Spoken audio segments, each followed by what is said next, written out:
welcome to Slogans Rock and Metal Extravaganza. We're here today to talk about the last two John Sykes solo albums. Unfortunately, Peter Kerr had something come up, so he couldn't make it. So we kind of rescheduled this. He'll be back. He's going to try to make it next week. But we got Danny Elkanah joining us again. So he's back on the channel after a few... 2 weeks? 3 weeks? Yeah, a couple weeks. So yeah, we're glad to have Danny back here, and we're going to go through the final two albums. Did you What's hear that? Yep. Somebody got to keep an eye on you guys. Going off the wheels. Yeah. So we'll start off with the third solo album, I should say, called 20th Century. And yeah, we're gonna just go song by song, take turns. So let's Danny start us off with "Look in His Eyes," the first track. His eyes. Yeah. Brother, I didn't do any work. I'm just here. No. Okay. Okay. Well, So you want me to give a background kind of thing, or? Yeah, you guys, you're pulling another April Fool's on me? No. Oh, I thought you did the first one. Okay, I thought you just didn't do the second one. No, brother. Oh, okay, you didn't. Okay. I didn't have time this week. Sorry. He's here for support. He's here to laugh at us. I'm here to keep an eye on you. That's all. All right, there we go. All right, well then, Logan, look in his eyes. Well, I'm gonna get some background. This came out on December 26th of 1997 on Mercury, Japan. It was recorded in the Bunker and Rumba Recorders Studios. I think the Bunker's in California, from what I gathered. I couldn't find Rumba where that's at, but it's produced by John Sykes. And it's kind of looked at as like the second half of Loveland because they were recorded around the same time together. And album's completely full of short and to the point hard rock songs. And the album charted in Japan at number 47 on the charts there. And Marco Mendoza returns full time on bass, and Simon Phillips joins on drums on all but like 4 tracks, I think it is. Blue Murder alumni Tommy Osteen plays on 2 counts. Tommy Aldridge from Whitesnake plays on Look in His Eyes, and Bonnie Bonaparte on System Ain't Working and Found What I Needed. I don't know Bonnie, but he appears on the Nuclear Cowboy too. And keyboards are played by Mars Lazar, which I never heard of that guy either. But yeah, I'll get into Look in His Eyes here. Album starts out in kind of a strange fashion. Kind of the first 10 seconds have that kind of hip hop beat, which we will be talking about in a little bit. Sound effects of a police siren. Sykes blast into the track in fine hard rock form. Love the drumming on this song. Aldridge doing the drumming here does a great job, as he always does. Tune has a nice catchy chorus. Reminds me of the faster songs on Nothing But Trouble, kind of like all. We All Fall Down, and kind of like I Don't Want to Live My Life Like You. The first 2 songs on this album kind of have that feel. And he kind of gives like a Phil Lynott kind of vocal delivery on this song, I think. Kind of has some interesting guitar lines too in the kind of ending section. Kind of like sounds like it's out of key a little bit. It's kind of weird, but it's a good track, I guess. I mean, it's a good opener. I like the album cover too. It's like a bunch of different events that have went on in the 20th century, kind of neat. But yeah, that's what I thought about the first track. All right, so yeah, pretty much like you said, it does remind me a lot of "I Don't Want to Live My Life Like You." Just kind of like a high energy song to start the album, and Sykes is shredding on the solos as always. Feel bad for the whammy bar because he's going nuts. Whoa! I knew it was an April Fool's thing. Whoa! What the hell are you doing, Logan? It's not saying, man. 25th. You're late. But yeah, it's a great fun song to start off the album. Pretty much everything you said. It's kind of like a fun, high energy song. Kind of like like the song that you mentioned. I Don't Want to Live My Life Like You. It sounds a lot like that. But yeah, it's a great fun song. And so then the second one is 20th Century Heartache. What are your thoughts on that? Kind of the same way. It's another up-tempo rock tune.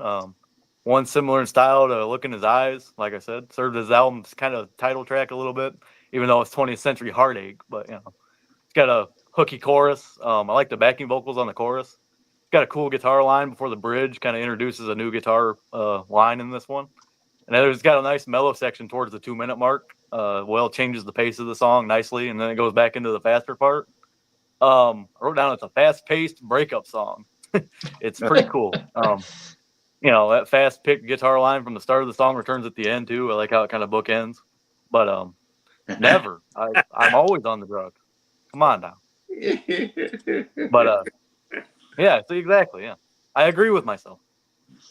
But yeah, that was my thoughts on that. Fast-paced breakup song is necessary. You want to get Yeah. the hell out of there. Yep. You're running out. Yep. Pretty good track though. Yeah. Yeah. It's kind of the same for me. Same feeling as the first song. Kind of has that punk attitude to it. It sounds very modern and kind of like a little bit of the faster Green Day stuff. Aside from the vocals, sound nothing like it. And again, the solo makes it. I put down. I really like how it goes from this really shredding solo to almost like these slow melodic leads that he throws in there, where he's singing the yeah part, and kind of ends with some cool lead playing as well. It's just kind of another just fun song. Yeah, I think the first two songs starts it off strong. Yep. Would you prefer this album over all the other albums we've reviewed? What's your no? All right. The Tiger stuff for me was, and the Thin Lizzy's. No, Thin Lizzy's probably my favorite. Logan, you have the same opinion? I mean, it's all right, Danny, but to me, no, it doesn't. Okay. It doesn't compare. Just curious. Well, yeah, I know. I mean, but you got to think too. This is the first time. I mean, this week was the first time I heard any of this stuff. Yeah. And last week when we did the first two albums, I never listened to solo stuff. I mean, not every artist has a winner. I mean, 100%. Yeah. Yeah. Okay. Thank you. Yeah, it is very modern, right? I mean, I guess you got to stay with the times to a point, right? He's not going to try to make an album that sounds like from 1987 all over again. All the time, yeah. Makes sense. Yeah, I give him credit for trying something different, right? But yeah, I think the first two songs are pretty strong. It's just kind of high. Definitely completely opposite direction of Loveland, like you said. These came out 6 months apart. He wanted to do this one album that was all ballads, and then another album that was all hard rock songs. It's just kind of weird. Here's the ballad album, and then here's the rock album. Very strange. Structure it off Van Halen's first album, kind of short and consistent. Kind of strong. What an album. Yeah. Yes, indeed. So then we get to I Get Around. Sykes turns on the wah pedal for this track. It kind of fakes you out as it starts. It kind of turns into a funk rock track. It's kind of got all this bass lines and it's got a cool descending riff in it. I love that short, concise solo in the song. Sykes kind of goes crazy on the fretboard for a couple seconds. It's not very long, he's got some crazy whammy bar and scale work past speedy runs on there. Sounds like the guys enjoyed recording this one. Kind of sounds like they're having fun with it. Because they sing together in the chorus and stuff. I kind of wish it was a little longer. I think it's only 2.5 or something, 2:40. I can't remember. It's kind of short from what I remember. But and Sykes starts going nuts on the guitar towards the end, so it's there's more to it. But it's a fun track. Just as good as the other two to me. Just to take it off. Yeah, you pretty much said what I was going to say. Yeah, this one I find it kind of changes things up a little bit, completely different from the first two. Yeah, like I said, it's got this really funky kind of riff throughout it, very catchy riff throughout. It's very funky with the bass. Okay. Really short but really good guitar solo with more Sykes going nuts on the wah-wah and the whammy bar. And the song ends with leads over the chorus fading out, so it kind of prevents it from getting boring. Singing the chorus, but then he adds all these leads over top of it, so it's not just repeat the chorus with nothing else going on. So that adds to the ending. I like, if you're going to repeat a chorus at the end of a song, at least throw something else in there. No, don't just sing it 50 times. So I thought they ended it well. When was this album recorded, Logan? Was it 97? 97. Or was it? It came out in October of 97, so I think, I'm not entirely sure about this. I think he recorded Loveland and this one around the same time together. Yeah. Okay. So kind of makes you wonder what if they combine these albums, I don't know. I mean, would have been interesting. Romantic side and rock side, I don't know. Double album. So then we get to Two Counts. Two Count? Yeah. Holy Iomi riff. That's how I started my I love this because it sounds like Sabbath to me. Kind of one of John's more heavier songs from his solo work, I'd say. Really dark lyrics too. I think it's about murder and stuff. I was talking to Sydney about this earlier. Kind of crazy. He did this from time to time though, Jesus and Mary on Out of My Tree was kind of about murder in a way. And I love the solo on this track, and the band's groove behind it just elevates it to another level to me. And like you think the solo's gonna end, it's like kind of a fake out kind of thing, and the drums and the bass play off each other, and then Sykes just starts going off again. It's just a great structured songwriting style. Is very, very well structured on this track. Love everything about it. Kind of like me and Sydney were talking about this week when we did that Dio show. It has melody, but it keeps its heaviness factor at the same time. Yeah. Yeah, song also has a nice ending with the guitars ringing out that fade, and it goes right into the next track we'll talk about. But that'll be after Sydney gives his thoughts on this one. Yeah. So yeah, I like this track. So yeah, it starts off with like a slow but like heavy, kind of like really distorted riff. But then it changes, and then the main riff almost reminds me a little bit of the stuff that Aerosmith was doing on like Get a Grip, that kind of thing. Yeah. He's probably influenced by that. That sort of style. So far, I think this is my favorite solo out of so far of the first 4 songs. And so far, there's songs I like better later, but so far, I think this has the best solo out of all the songs we've heard. And it's a pretty long solo, about like a minute too. He's just goes on for about a minute. He's just gone, and then the song fades out with the chorus. But again, shredding away over the chorus so it doesn't get boring. So it's actually a really great song. Yeah. Yeah, it is very dark. Yeah. Did Tommy play on this entire album? I think just a few songs. I think he's only on the first song, maybe. Oh no, really? Yeah. Yep. That was a mistake. But man, Simon Phillips is no slouch. Oh yeah, he had Simon Phillips. He's not a slouch, but I mean, geez, Tommy's fit for anybody. Well, and he's kind of got that history with Aldridge too, being in Whitesnake and everything. So. Exactly. Yeah. Wow. Yeah, seemed not really though. Did he play with? Because Dunbar's on the Whitesnake. You're right. You're right. That's true. Right. Yeah. I always get that confused, man. There's so many different. They both bonded over their hatred for Coverdale. I don't know. but then he's in Whitesnake again, though, isn't he now? I think so. Yeah, I think he did end up rejoining, but yeah. Yeah. No. So then fun song. And then it leads into DEFCON 1, which Logan can start off. Yeah, I think this one kind of. I'm not saying these two albums go together in a way, but they kind of have like this. This song kind of starts with like a bunch of sound effects, like a missile taking off and a voice like talking about nuclear war and stuff, which kind of makes sense when the next album's called Nuclear Cowboy. I think there's a little bit of a loose theme, a little bit about war and how everybody's freaked out about 2000 being the end of the world and all that kind of stuff. He's probably playing into that a little bit. Yes. Yeah. But it seems like the general idea of nuclear war and post-nuclear fallout kind of stuff on both albums. There was a lot of uncertainty then, Logan. Well, yeah, for sure. Yeah, because nobody knew. Yeah, everybody was thinking the banks were going to go out of business because the computers didn't know how to register. Take care of it. Yeah, crazy. I mean, people were saying some crazy shit. Yeah, it was weird. I'm sorry. What about it? No, you're fine, man. Yeah. Yeah, it was weird because it's weird when you think about it. Like all of a sudden the year comes, all of a sudden stuff's just going to go out of whack because it's a new year. But it was just strange. It's in the world. It's weird. Yeah, but the song has a great solo. It's got some great drumming backing him, and the way the solo ends, it's kind of like all chaotic. He's playing a bunch of different chords at the end, lines. Sykes pinch harmonics make a return as well in this song, which I don't think he really did since probably that first Blue Murder, really, up to this point. I don't think any of them other solo albums he was doing pinch harmonics. It's got another highlight. This is kind of another highlight for me on the album.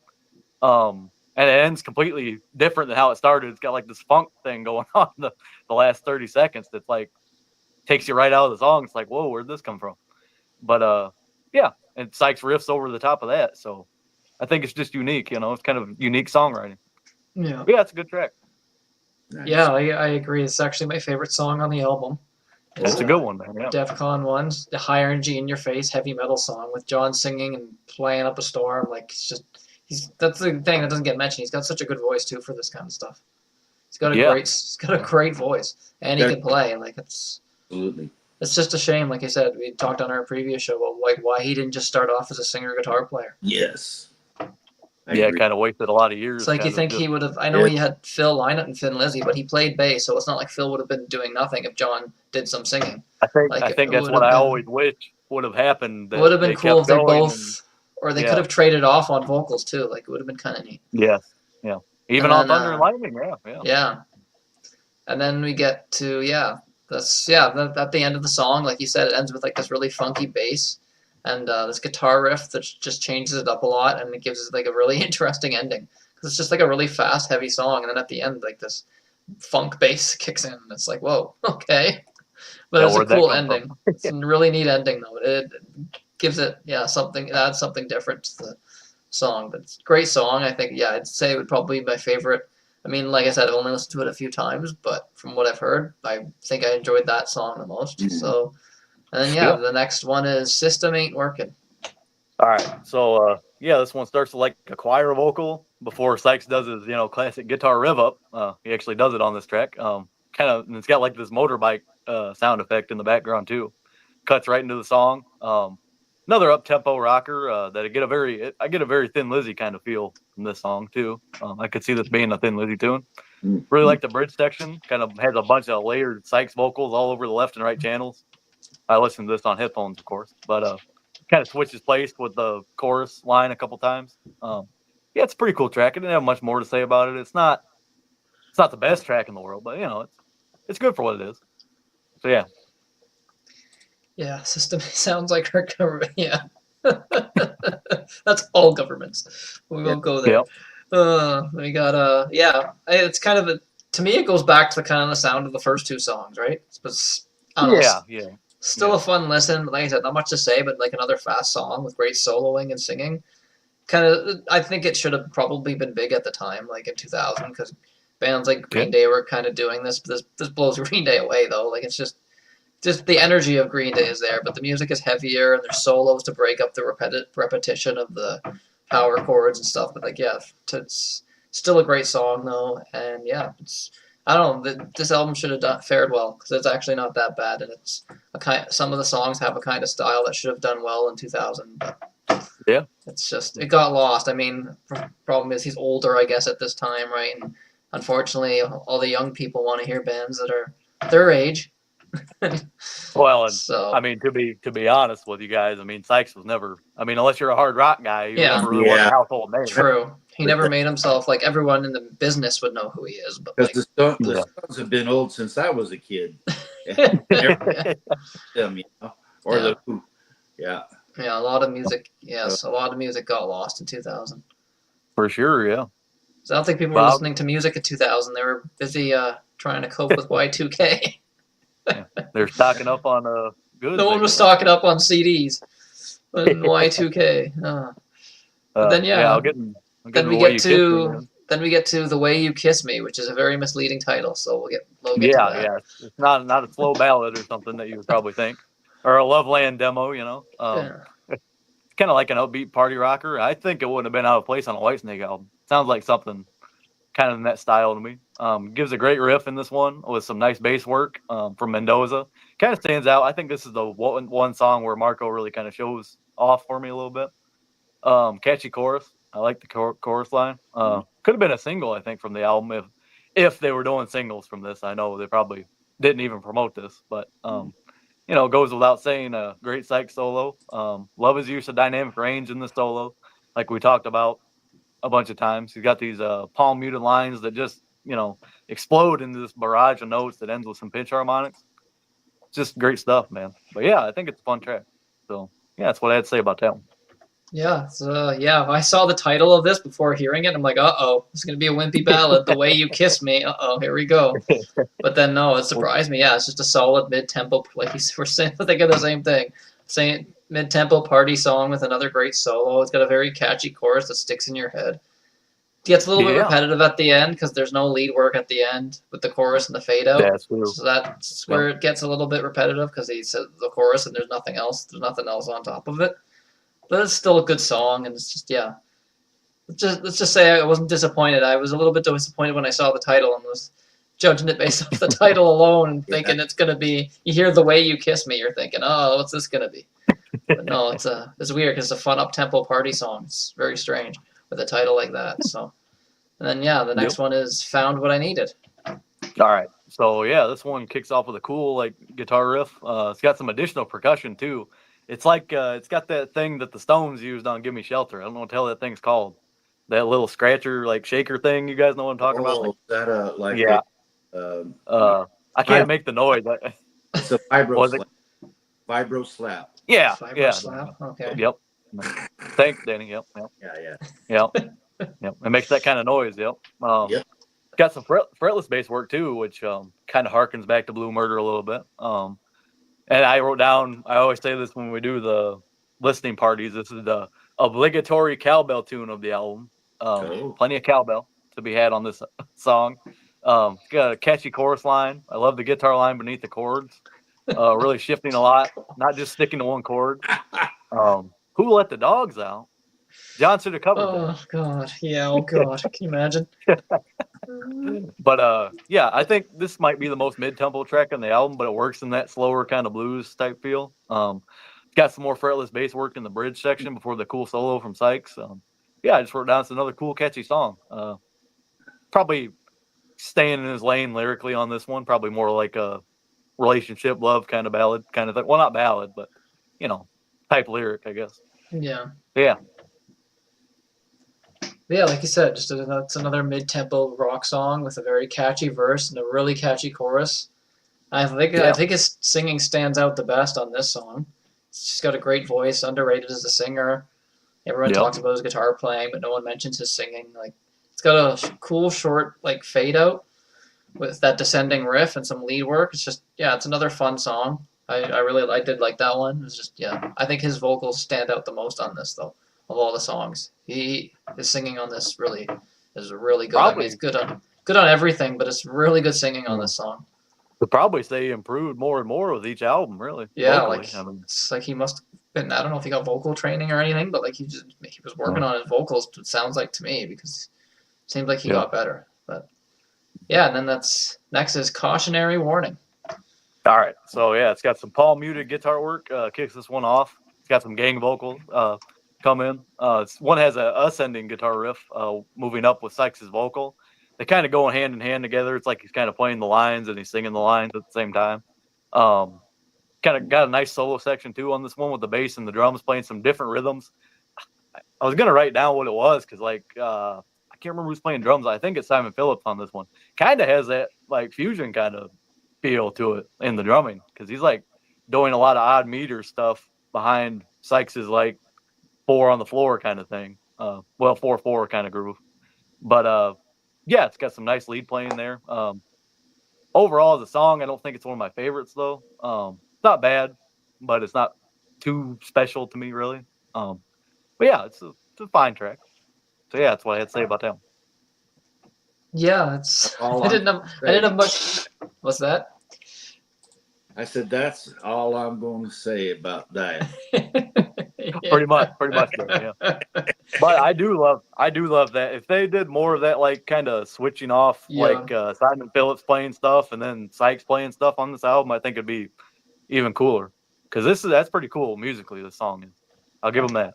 Yeah, basically just said another fast, high energy song with this blazing guitar work and a catchy chorus. Just not much to really say about it other than it rocks. It's a good heavy song. Yeah, it's probably not as good as the other heavy rockers on here, but still a decent song. There is a lot of I don't want to say repetition, but a lot of the songs kind of remind you of each other. This album does have a certain sound to it. Yep, I put that in my overall thing. I said the same thing. Yep. The songs are good. It's just they kind of all remind you of each other, sort of. They kind of overlap. Yeah, kind of. Yeah. And then we close it out with "Touched by Evil." Yeah, and I said, talking of evil, this song has a great evil heavy vibe right out of the gate. It's got that slow blues style, some great heavy guitar work. Love that clean guitar that comes in during the verses. It kind of brings a light and shade thing to the song. Definitely my favorite Simon Phillips drumming on this album here, I think too. I love the fills he does before the chorus lines. And then he does it right after the chorus lines are done, kind of off the charts to me. Yeah, it's probably worse right now. I don't know, really. If I start speaking incoherently, you know what's wrong. But it's got some double bass action. All just fits in nicely with the guitars and the bass. there's a little breakdown about 2.5 minutes in, and it becomes kind of a Phillips drum clinic, really. Like, everybody drops out. He's just kind of doing a little drum solo, which, sometimes, it's okay to me on a record, but this one isn't that long, so it doesn't bother me. And it's Simon Phillips, man. I mean, he's, one of the sought-after session guys, Yeah. So, then the guitar and the bass come back in. Love Sykes' long, drawn-out rhythm guitar notes, and they merge nicely with the higher tone notes he's playing there on the higher part of the neck. I think this is probably my personal favorite. I really like this song. Heavy, it also has that lightness to it. Kind of just an excellent track that I think deserves a little more recognition in the catalog, Because I know we put that, like, best of thing out. I don't think any of these songs might have came out before this one. I can't remember. I'd have to look again. Because that label put out 2 compilations of John Sykes stuff, and it has live stuff and some of this stuff. So, but yeah, this song could have been on there, I think. Okay, this is where we're gonna disagree then.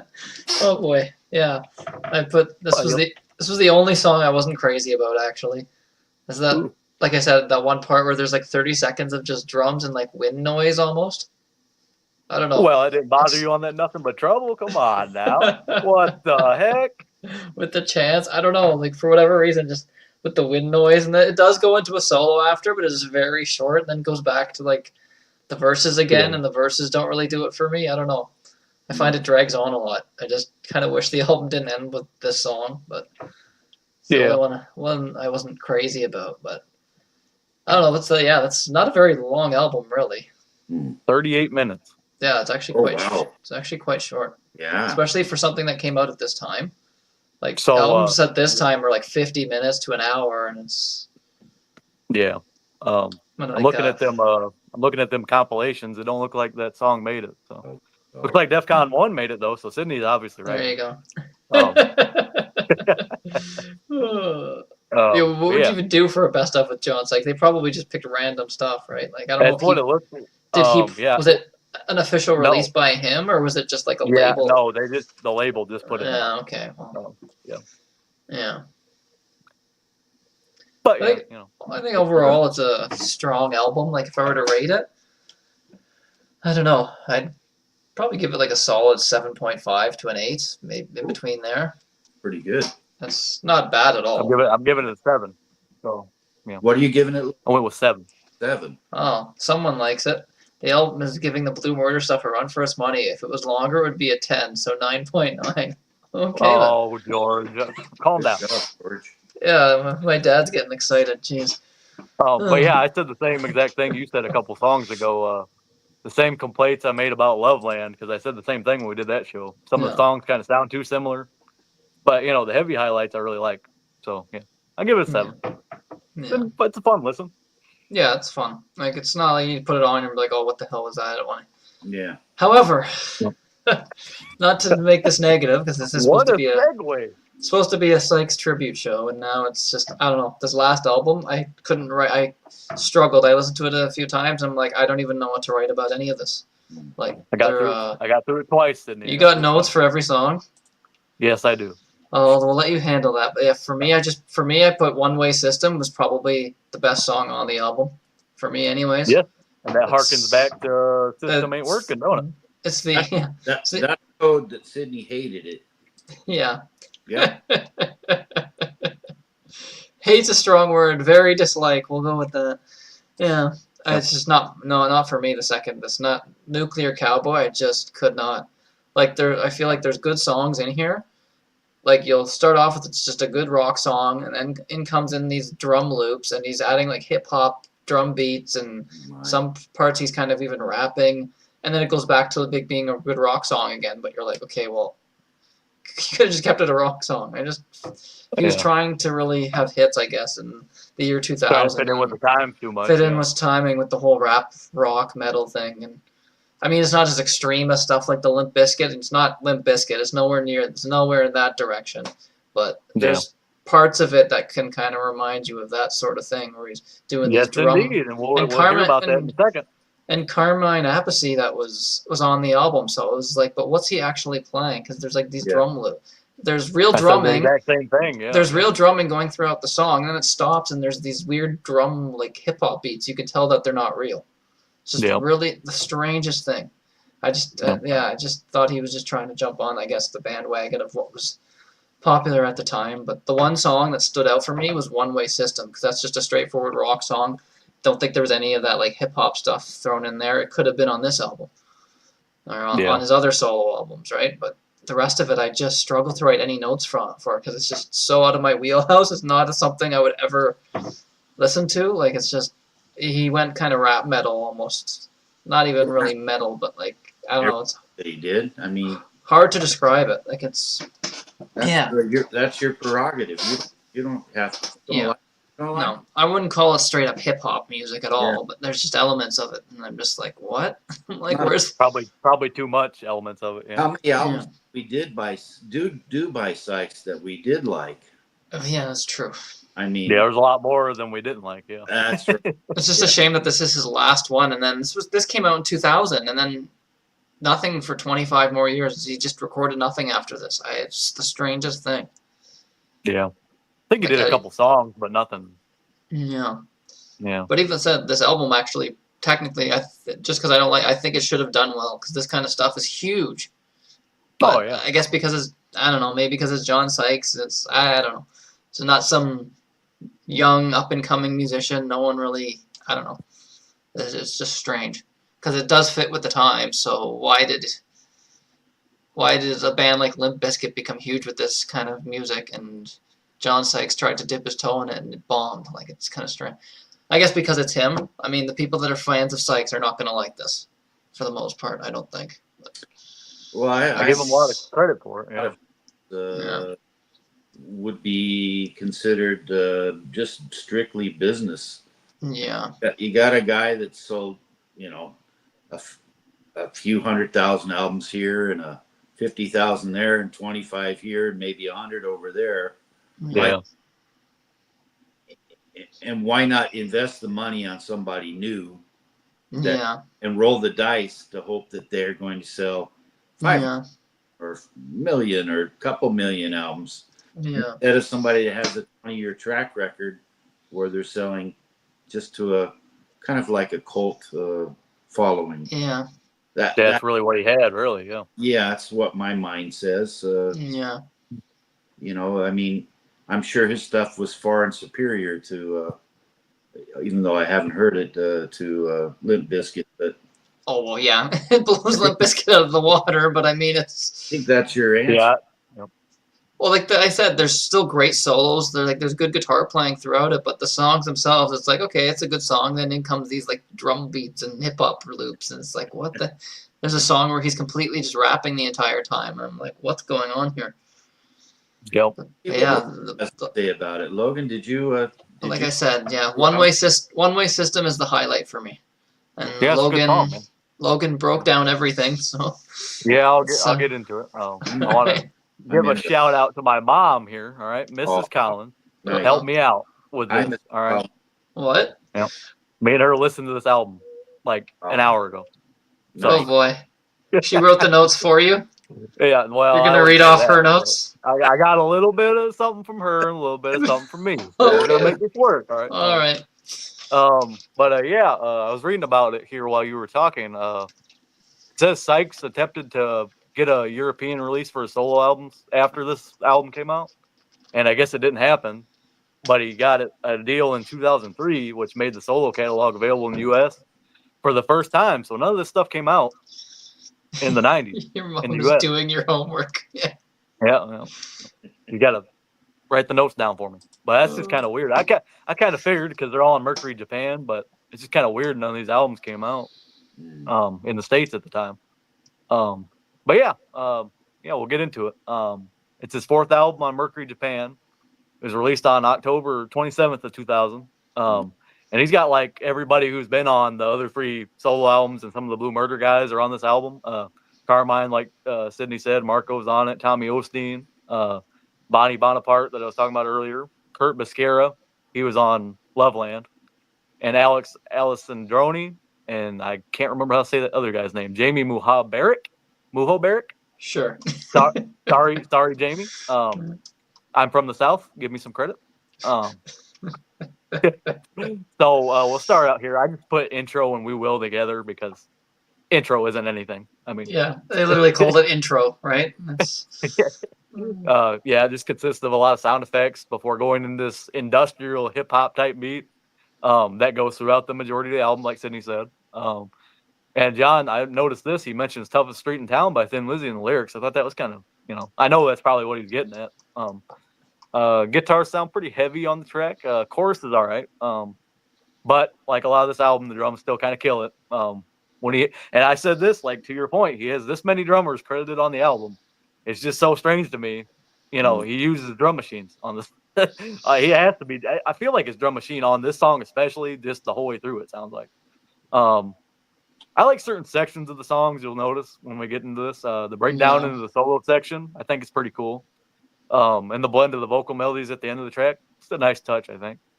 But we'll get into the title song, which song is very similar to We Will, I think, kind of like how the first two songs on 20th Century were kind of similar in style. And it switches between this loud and quieter thing, which drove my mom nuts, by the way. She's like, why does he keep doing that? Down! Why does it keep doing that?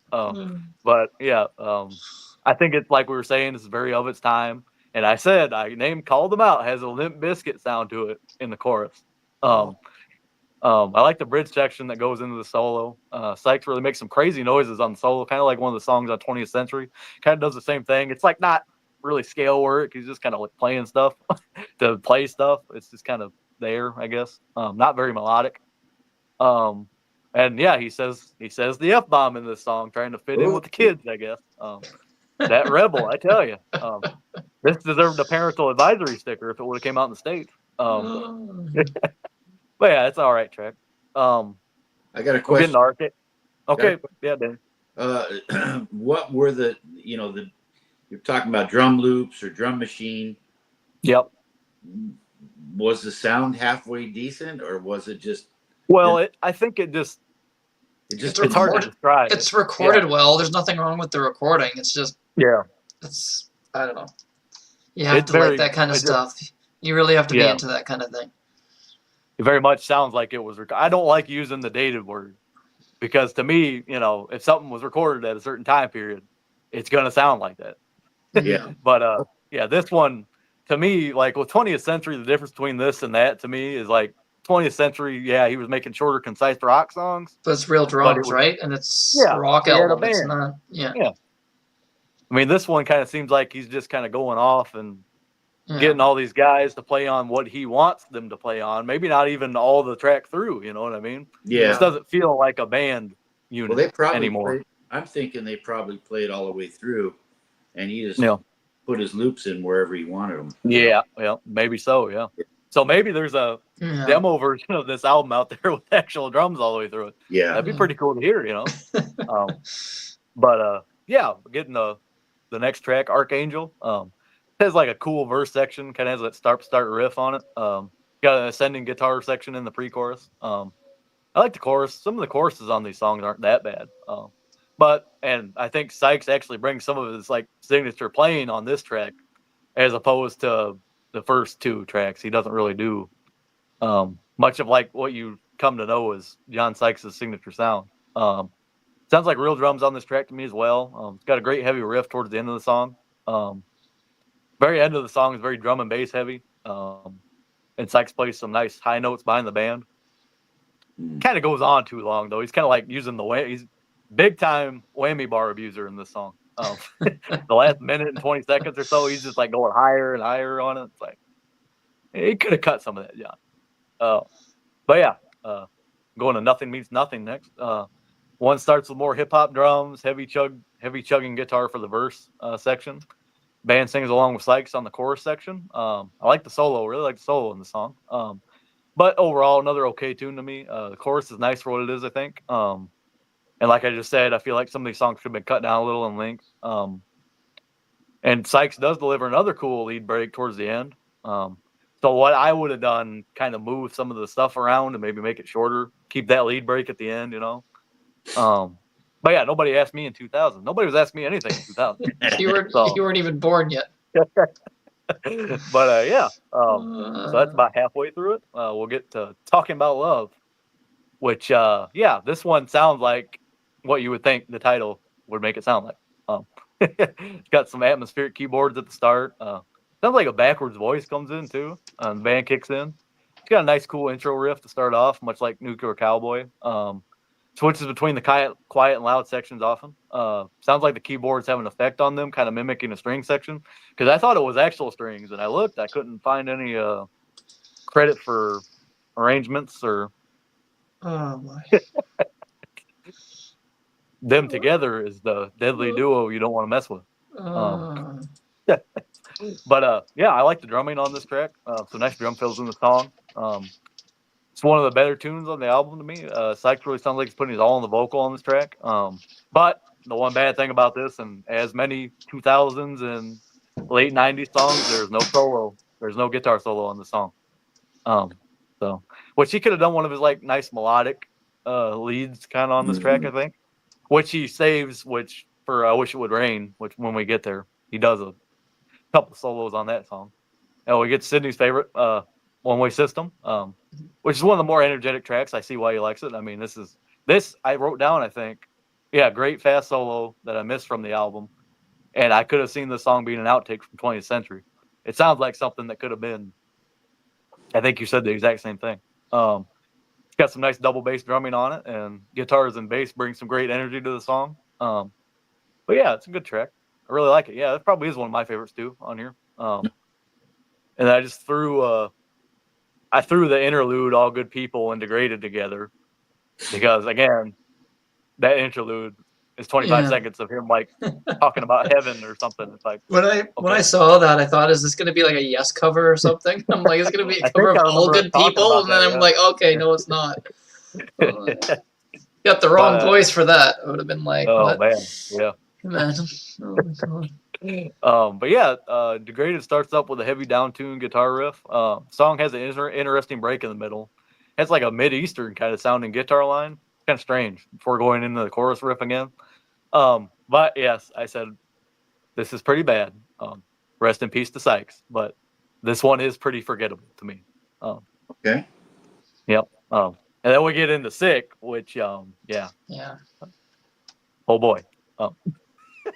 The song, but it starts, man. It starts with some crazy styled Sykes guitar riff. Yeah, like works. Like you're going crazy, and then it goes full rap mode. Yeah, he's rapping on that. He's actually rapping on that song. Yeah, and like you said, I give him credit for trying something different though. He throws in like this jazz thing in the midsection. It's really weird. Comes out of left field, which I thought was kind of cool. But yeah, the rest of the track's pretty rough to me. But yeah, I mean, it's all over the map. My mom kind of liked it, so Mom, I don't know. Get your ears checked. Jeez, you're getting kicked out of the house now. She's gonna play that song endlessly now just to annoy you. Next time we do this show, I will be in the street. Oh my god. But yeah, so I'm on. I gotta find my spot again. I Wish It Would Rain is the next track. It's a long ballad of the album. 7 minutes and 13 seconds, I believe. Sounds like some fretless bass work at the start. Yes, I am. I'm grounded, man. I got to shut my laptop down and go in the corner and think about what I did. She's going to put you out in the rain now. Yeah. I'm going to say, I wish the sun would shine. Homeless young Logan. Oh, my God. But yeah, some fretless bass work. This is the only time there's any like fretless bass on this album, I think. And it's again like the other ballad talking about love. He sounds like he gives his all in the vocals. It's like what we were talking about in 20th Century. I mean, he just really improved. Like, regardless of how we feel about the content part. Yeah. Yeah. His voice is good. Like, I'm not complaining about his voice on the album. It's just the music itself is just too much hip hop elements for me. Yeah. And even this one kind of has like a slow R&B kind of hip hop kind of thing going on. Like it's mid tempo and it even sounds like a drum machine on this one to me. It sounds strange. Yes. Yep. It's got he does like a melodic, slower Sykes solo on the album. It's like the only time he does one is on this song, which I think I really like. He does his usual thing in that format. You know, he starts with these long lead lines, and then he starts busting into some fast, speedy scale work. Also, towards the end of the track, it builds up with some more fretless bass and keyboards with Sykes' emotional vocal to it. I think it might run a little long, like some stuff we said, but not a bad ballad, I don't think. It's probably one of the better tracks on here, really. At least it sounds like he really put his all into the song, so I give him that for that one. But yeah, and then we get into Raising the Devil, which is the return of the hip hop drums, even some like slap bass, something like Flea from Red Hot Chili Peppers or something would do. Kind of weird, but the verse, the stuff Sykes is doing on the guitar in this song on the verses is really strange. He's like Sydney might know too. He's doing like this hammer-on thing. Okay. Playing like hammer-ons while he's singing, like he's going like this and singing at the same time. It's like, what? I'm pretty sure I've listened to this a couple times. That's what it sounds like he's doing. You have to check this track out and see. All right. Yeah. But the chorus on this one's pretty heavy. Features, I think another highlight solo from Sykes on the album. Has a bass break in the middle with Sykes doing like this spoken word thing. Yeah, and it's one of the better tracks on the album to me. Has that industrial element to it though, but I think it keeps it heavy enough it works for me. But yeah, much like I didn't even mean to do this. I wrote my 20th century notes last night and I ended it with "It's a mixed bag." Nuclear Cowboy. It's a mixed bag. I give Sykes credit for branching out and trying an album full of sounds of the time period, but most of this album kind of falls flat. It's got some nice heavy moments, but I wouldn't say anything too great. And the big judge of everything we do here is, would you ever go back to this? And to me, I don't think I ever feel the need to listen to this album again. So yeah, unfortunately, sadly it's the last album he did, right? Like it's weird that why nothing? 25 years. That album's 25 years old, and he did nothing again. It sounds like too, like I was saying before I started talking about this, he wanted to get another deal to get these albums released. So you think you would have put some more albums out in the 2000s, maybe? Yeah. Do you know that? I don't know exactly why there was no more new music after this. Like it's very strange. Yeah. I wish I knew. Just give up on the whole thing. Like I'm just. Good job. Well, you gotta think like we were talking. Good job. Yeah. Doing a review on something you didn't really care for that, and you did well. Yeah, I got through it twice, Danny. So I tried to give it. Playing other bands after this album. I mean, he was still touring with Thin Lizzy, I believe. Like he got Thin Lizzy. Yeah, I think it was during the same time period. He was fronting his own version of Thin Lizzy. He was singing and playing guitar for Thin Lizzy. Scott Gorham was there. Yeah. Thanks. But yeah, thanks to your mom too. Overall, guys, I'm gonna rate this. I gave it a 5. So that's actually a generous rating. That's probably is, yes. But I gave Loveland a 5 too. So yeah, I'm just not big on giving 2s and 1s. And I don't even know how to rate it. Like I don't even want to rate it because it's not my style of music at all. So it's like, it'd be like me rating. Be like me rating a Taylor Swift album or something. I always go to Taylor. That's always the default. I always say it's like rating a Taylor Swift album. This is something I don't listen to, so it's like. Well, how about Chris? Can you rate one of hers? Who? Miley Cyrus? I've never actually. Never sat and listened to an album, then. Yeah. I could try. I could try anyway.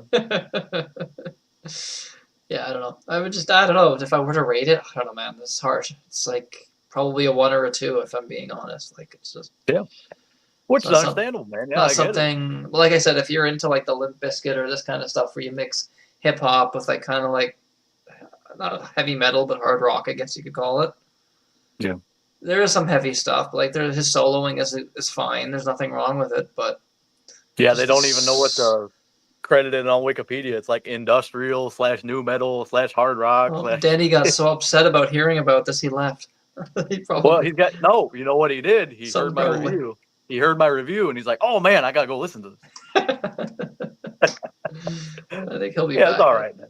Yeah, I don't know. It's just, it's not for me. But like I said, I will recommend it to anyone if anyone watches this and is like a fan of like the kind of rap rock genre, like Limp Bizkit, and I don't know what other bands do. This is the only one I really know. Yeah, that's the only one I know too. I'm not versed in that kind of thing, but I I wouldn't really say it sounds like Limp Bizkit because So how about I ask this? What is your favorite of the 4 solo albums? Favorite of the 4 solo albums? That's probably Out of My Tree. You guys, I think so too. Me out, huh? Nope. We thought you got get out of here, man. We thought you got so upset about hearing how bad this album was. You're like, I'm out of here. No. Yeah. No. I don't know what happened. That was weird. That's weird. That was strange. That's weird. Yeah, but I'd agree. Out of My Tree, but that's still that's more of a band album. Yeah, I think that's his first one, right? Like I think maybe Sykes just kind of he worked better when he was with a unit of people. Just seems to me when he started doing these solo stuff, I agree with quality kind of the quality kind of dropped. That's probably the stuff that he really wanted to do was the first album, right? Because you're just starting off and a little bit of Linkin Park, I guess you could say, kind of, sort of. Maybe he invented Linkin Park. This is before Linkin Park, right? Yeah. It seems to me, and I'm delving into an area where psychological area or a philosophical area, where when you're an artist, the main thing is, along with acceptance, you get a paycheck. Yeah. Oh. And when you're not collecting a good paycheck, you got to do something to survive, right? Yeah, you gotta try to appease more people. Which, Danny, that's what this album sounds like. Yeah, to me. I think it doesn't sound like something he wanted to do, really, to me. But maybe he did. I don't. He went the wrong way. I thinking he was going the right way. Yeah. That's just a personal opinion.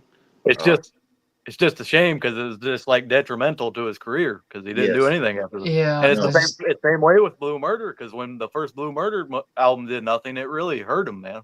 Yeah, he thought he made a great album and it just flopped. Yeah. And then with 4 years between the first and the second one, right? So or 5 years. But that's kind of that's kind of like when the slide kind of started a little bit. Yeah, it's just a shame. Human nature. It is. Yeah. A lot of people think go with the times and go with the style of what's popular, but sometimes it actually has the reverse effect. And people will hear that and be like, well, this is not. Yes. Yeah, I mean, listen, guys, we could talk about how many bands that did that, Like all of our favorite bands kind of did that in a way. Well, why do you think look where he came from. He came from that first album. How much did it sell? How many millions? 50? With Whitesnake? Yeah. Oh my god, that Whitesnake album? Yeah, it's hard to live up to that success. And he probably wrote musically at least 70% of it, if not more. Yeah. That was Sykes' album. That happened, and you go out on your own, you'd expect at least 1 million in sales, at least. Yeah. Didn't happen. So that would be a real blow to your ego. Oh yeah, for sure. And even the bad. What the hell's going on here, man? Even the bad thing about this one, it didn't even chart in Japan. Which is where he was getting popularity. So even his popularity kind of went down. Yeah. And I think a lot of that was the choice, his choice of direction. You just stay true to yourself and hope that that's enough to keep the people wanting to hear more. He needed help, but there's your mom. Yes, I did, Mom. Yes, I did. He needed help. She did your notes. It's so different. What's such a weird catalog. You go from that Tiger stuff to this, and it's like, whoa, is this the same guy? I think that's cool though. Pretty different. Yeah, I'll give him that. Completely different. None of the bands that he was in sound anything like. Like Tiger sounds nothing like Blue Murder, sounds nothing like Whitesnake. These bands all have their own sound to them, and it's the same guitar player. So kudos to him for doing different things and being able to do different styles and types of music. And it's just and even if this wasn't my kind of thing, these two last two albums we did, at least 4 last albums we did, those were probably the most fun for me because I'd never heard any of this stuff. Sounds like it was cool. Yeah. It's different. He should be more well known, right? But it's unfortunate. But Well, we did a tribute to him. I mean, yeah, we love John Sykes here. Absolutely, right? Absolutely. Yeah. We're gonna finish it off next week, though. We are gonna do we're not gonna go into every song. We're gonna do like a live album show along with like the little oddities that he did, like guest appearances. There was a Christmas song as well that he appeared on like a mixed Christmas rock thing. So we're gonna get into that. We'll do like a live albums discussion. There's like 5 live albums. We're not obviously gonna go track by track because we'll be here all day. Just kind of like a brief discussion on the live albums that he was on, and we can go track by track on like the oddities and guest appearances. But the live stuff, just kind of like a general discussion. And Peter Kerr, who was supposed to be here today, couldn't make it. He should be ready for next week. Hopefully he can still come on for that. If not, Danny will be here for an hour next week. He's only got an hour, so we'll probably let him go first and just talk about that a little bit. Yep. Sounds good. Yeah. So he'll just we'll do the oddities first, like the guest appearances and stuff first. We'll go through those and then discuss the live stuff at the end. So yeah. So then tomorrow we have another music hangout coming up, playing a band from Mississippi. 2 M's, right? 2 M's. Yeah. Yeah, 2 M states, Mississippi and Missouri. Band from Mississippi called Stone Fang. It's actually a one-man band. The guy's playing everything. Stone Fag? Fang. Cut. We're gotta be done. Cut. Fang. Yeah, Stone Fang. Danny, that would have been a better band name. Yeah. Oh my God. Oh boy. Yeah, it's like a one-man band. Some young guy from Mississippi making like heavy metal. It's like, think if like King Diamond sang for Deep Purple. I don't know. It's a really weird mix, but yeah. And then you got and then the second band is like a 70s band, late 70s band from Missouri called Morning Star. Kind of like southern progressive rock, I would describe it. It's kind of like a mix of a little bit of Kansas in there, that kind of sort of thing. But you can tell they're southern because you kind of hear like the southern influence in there and southernness in the music. But yeah, great stuff. So they have 2 albums, and Stone Fang has 1 album and an EP. So that'll be tomorrow, and then we're gonna wrap up the Sykes show next week on Saturday, and then we're gonna be starting a new series called The Best Song. And just trying to confirm with one more person, but if it's all good to go, we'll be doing this May 10th. Logan won't be taking part because he'll be away. Actually, Cooper, man, he's going to see Alice Cooper. He's going to see Alice Cooper that night. Oh. And he's not a big White Lion fan, so this is the perfect time to do it if he's not going to be here anyway. So we figured might as well do it while he's not here. So it's going to be me, Danny.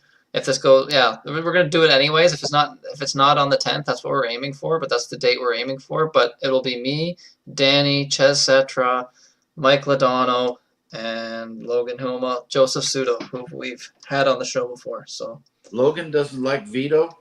No, I don't know. He's weird, I guess. I never Logan, did I leave anybody out? I can't leave out any names. I'm bad with. You did Ches, Joey, Ladano, right? Yeah, that's it then. Vito, bro? Yeah. And then Danny will be there with us as well. So he's all right, Danny. I give him credit, man. I didn't grow up with it. Logan's not an 80s hair band guy. I mean, I don't really consider them a hair band. But I like certain. I'm weird with hair metal, man. It's just weird. I'm strange with it because I like some of it. Some of it's like, it's okay. Interesting. He'll never be on for a Poison show. That's for sure. Neither will I. Oh shit! Oh, there we go. Well, Cindy keeps telling me I need to listen to them deep songs on Poison. I'm with Logan. Maybe one day. I'm with Logan on that. I back Logan 100%. Yeah, there we go. I was just listening to a new Alice Cooper song today, and Vito is the master of tapping. Oh, there you go. Yeah, do you know what's going on with that, guys? The Alice Cooper group's getting back together and making it. Yeah, the original lineup of the Alice Cooper group got back together, minus Glenn, obviously, who I think they have some good old recordings that they're using for it on a few songs. But yeah, it's the first time. I'm looking forward to that. First time since '73. That's crazy. Like that's crazy. Awesome. Where are you going to see him at, Logan? Saginaw, Michigan, Danny. Saginaw.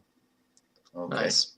Never been there before. It's like DOW Center or something. Dow, I'm guessing. Close to you or it's about two hours out. Just you. Who else is going? That's a little cold. Me and my parents. Just you. Okay, they're going. Cool. Yeah. Cool. I'm dragging my mom. So. Are you gonna paint your face? Be Alice. No. Oh. Nobody wants to do that. That's not a good question, Sid. Go dress up as Alice Cooper. Come on. Somebody did one time when I seen him. Oh, I'm sure there's lots of people. There's probably lots of people that I did see him actually. It was Cheap Trick opening for Alice Cooper. Yeah, that was a good show. I've seen him. This will be the third time for me. So nice. So yeah, we're gonna be starting that next week. We'll finish up the Sykes thing, and then we're gonna get into like a new thing, best song. So we're gonna be doing the first 4 White Line albums with Vito. We're sticking like with the 80s, and there's one in like 91.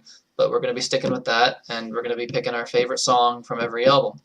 So that's what the new best song series are. We got a few other bands lined up that we've talked about, probably like maybe Kiss and Budgie, and there's a few other ones that Robin Trower was one that Danny threw out there. So it's going to be a lot of variety. I know Webb wanted to do Budgie, so if we do a Budgie one, Webb's going to definitely come on for that. That'll be a fun one. It's like 14 albums or 12 albums, something like that. Yeah, he was already asking me about when the next time he could be on again. So. Yeah, we'll do a Budgie one. But I think this will be a lot easier when you're only picking a favorite song from every album. You listen to the album, whatever you find stands out the most, and it's your favorite, you can just talk about that song. Instead of sitting there doing a whole review for every single song. Kind of gives you a little bit of a break, right? And it allows you to listen to more music too, right? So you don't have to sit there writing notes for everything. You just Well, remember when me and you started the music hangout show? We were doing notes for all that and Triumph, and you weren't doing notes for Triumph, but I did. Yeah. So that was a lot. Yeah, that'll be fun because then it's like pick favorite songs from every album instead of doing a deep. I mean, we can mention other songs that were like close to making the cut for favorite and get into that a little bit, right? Otherwise, it'll be a 10-minute show just saying this is our favorite song, this is our favorite. Especially with a band like White Lions got a short catalog. Yeah, it's 4 albums, so it's like we can get a little bit into more discussion of the band itself, right? Because we're not breaking down every single song. It'll just be interesting to see who picks what and. Which song wins, I guess, from each album. Let's see if there's grateful to have Danny back too. So. Oh yeah, it's great having Danny. Yeah, it's nice to be back, guys. It's fun. Looking forward to having him on every episode going forward, hopefully. And except for the Kiss one. Yeah. Spoiler alert: Danny's not a Kiss fan, but we won't get into that. I'll be on the series, on the one with my friend Mark St. John's. Yeah, we could. Yeah, you can. You know what? We could bring you on, and we could tell stories. You could talk about Mark. Yeah, we could bring you on once we get to Animalize or Asylum. Oh my God, I mix up. That's the only one I liked with Animalize, right? Yeah, that's right. Well, once we get to Animalize, we can bring you on, and you can tell a little bit of brief story of Mark and. That's the Kiss I like best. There you go. We'll get into it now, but I think some of those guys they had in the '80s were probably the most talented band members. I'm not saying anything bad. I just wasn't into the kabuki kind of look and I want Buckethead. Oh God! You know what? In hindsight, it was very smart. Yeah. They kept themselves fairly. What's the word I'm looking for? Anonymous. Yeah. Yes. They had, a nice private life up until they. Until lately, and they flaunt it now. But. For quite a while, probably had quite a nice public life, not being bugged by so many people. That was very smart, and they invested their money extremely smartly. They were merchandising everything. There's a lot of great things to say about them, and they did write some good songs. So it's just they're not my cup of tea. That's all. Yeah. We all like what we like. That's for sure. Yeah, that's it. Thank you, Logan. So But yeah, or oh my God, Buster Poindexter. Oh my God, he did just pass away. So yeah, there we go, Buster Poindexter. Well, it's not. What's his name? David Johansen. Yeah, David from the Johansen, New York yeah. Dolls. Yeah. Oh boy. But yeah, so that's it. We're gonna wrap this up, and we'll be back tomorrow with our music hangout. And look out for next week. We're gonna continue with the Sykes thing and do another music hangout on the Sunday. And then we'll be moving on to our new series with the best songs. We might go back to full band catalogs at some point, but for now, we're going to try to stick with this best songs thing, see how that goes, and yeah, that'll be fun. So we'll have different guests on that based off of people that like certain bands, right? It's good to get people that really know and like the band, right? To pick best songs. Yeah, for sure. So, yeah. So that'll be fun. So thanks for watching, and we'll see you tomorrow. Take care, guys.